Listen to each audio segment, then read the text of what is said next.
Let's talk about how to get rid of toenail fungus, okay? Pretty straightforward. There's two main ingredients to this formula. But more importantly, we want to ask questions like, why do certain people get toenail fungus, yet other people never get it? Why is it so common in diabetics? In fact, in one study, 77 out of 152 diabetics had this condition. Why is it so common with people with Cushing syndrome? That's a condition where you have high levels of cortisol.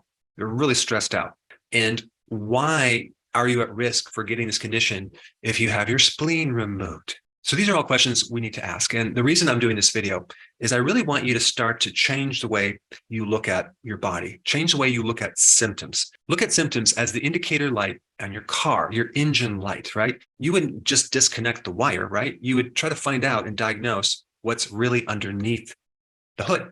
Unfortunately, in medicine, they don't do that. It's all about just treating the symptom and with medication that has side effects. Of course, we want to treat the symptom with natural things, but we also want to find the cause. So let's talk about this. Like, why would your body develop this white, yellow, black, crusty toenail that is breaking off your nail bed? I mean, that's just weird. It's a condition where it's resistant to medical treatment, okay? Either the topical treatment doesn't work because it doesn't penetrate the nail, or the systemic treatment maybe will work temporarily, but it comes right back and it gives you side effects in the process. Just as a side note, I talked to someone recently who had some foot pain and they go to the doctor.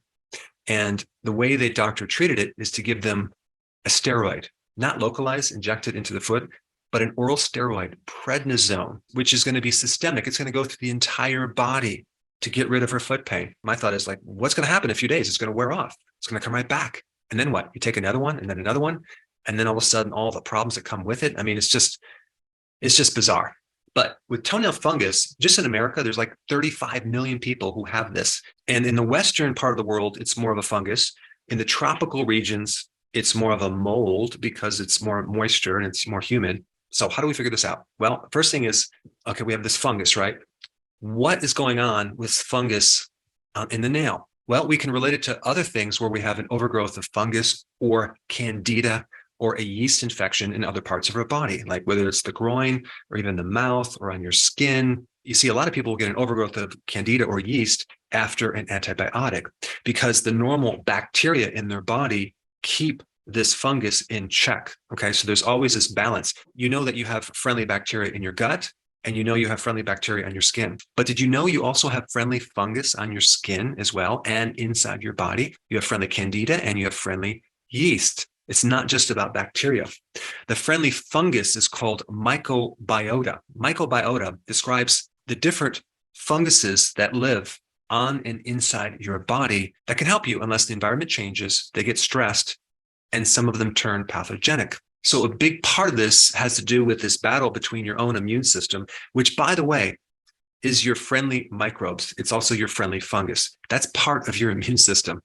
It's not a separate thing. And this is why when you lose your immune system with like HIV, for example, or you had your spleen removed, or you had this high level of cortisol and Cushing syndrome, what happens when you have high cortisol? You literally put your immune system into a state of sleep. You paralyze your immune system. So cortisol is a steroid, which basically gets rid of inflammation and it gets rid of symptoms from autoimmune diseases. It calms an overreactive immune system because it suppresses the white blood cell. Well, in the process, it gets rid of your defense mechanism against pathogens. So if you have this chronic elevation of cortisol, as in Cushing syndrome, you're more at risk for getting all sorts of problems like toenail fungus, like autoimmune problems. And in regard to diabetes, let's talk about that for a second. What is diabetes? It's a situation where you have high levels of sugar. What does fungus, yeast, mold love to eat? That's sugar. Even in the soils with the plants, the plant actually gives that fungus carbohydrates.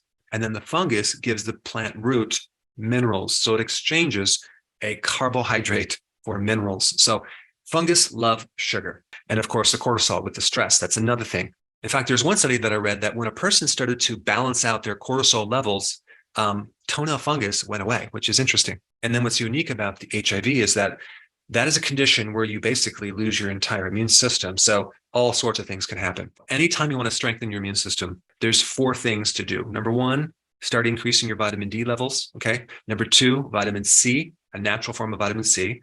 And then 3, zinc, very important. And number 4, fasting, okay? Start doing regular intermittent fasting and periodic prolonged fasting. That will strengthen your immune system. So I just wanted to get that out. I wanted to talk about some of the things that are underneath the hood of your body so you can start to maybe work with those things.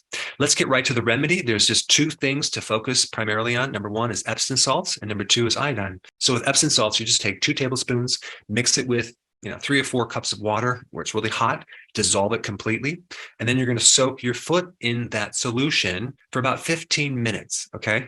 Once a day. And what's going to happen is it's going to start to kill off the fungus. The cool thing is you won't develop resistance to it like medication. I mean, it won't give you any side effects, okay? So that's number one. And number two, you'll just take a drop of iodine. And the type of iodine I'm going to recommend is either decolorized iodine, okay, so it doesn't leave a yellow stain, or the povidone iodine. Just 1 or 2 drops right on the toenail and let that seep in, let it dry, and do that before you go to bed. And that will actually penetrate because you just soften the nail from the Epsom salts. So right after that, you put the drop on, let it soak in, and iodine is a potent antimicrobial, okay, without the side effects. So those are the 2 things to do, but there's other things you can also add that can help. Tea tree oil is antifungal. Oregano oil is antifungal. Clove oil is antifungal. And lavender, the essential oil, is a very potent antimicrobial and antifungal. Lavender smells beautiful, but microbes hate it. So you could add really any one of those to help speed the process up if you wanted. Now, since we're on the topic of remedies, there's a really interesting video that sort of relates to this video, but it's a little different. It's how to get rid of skin tags. You should check that one out right here.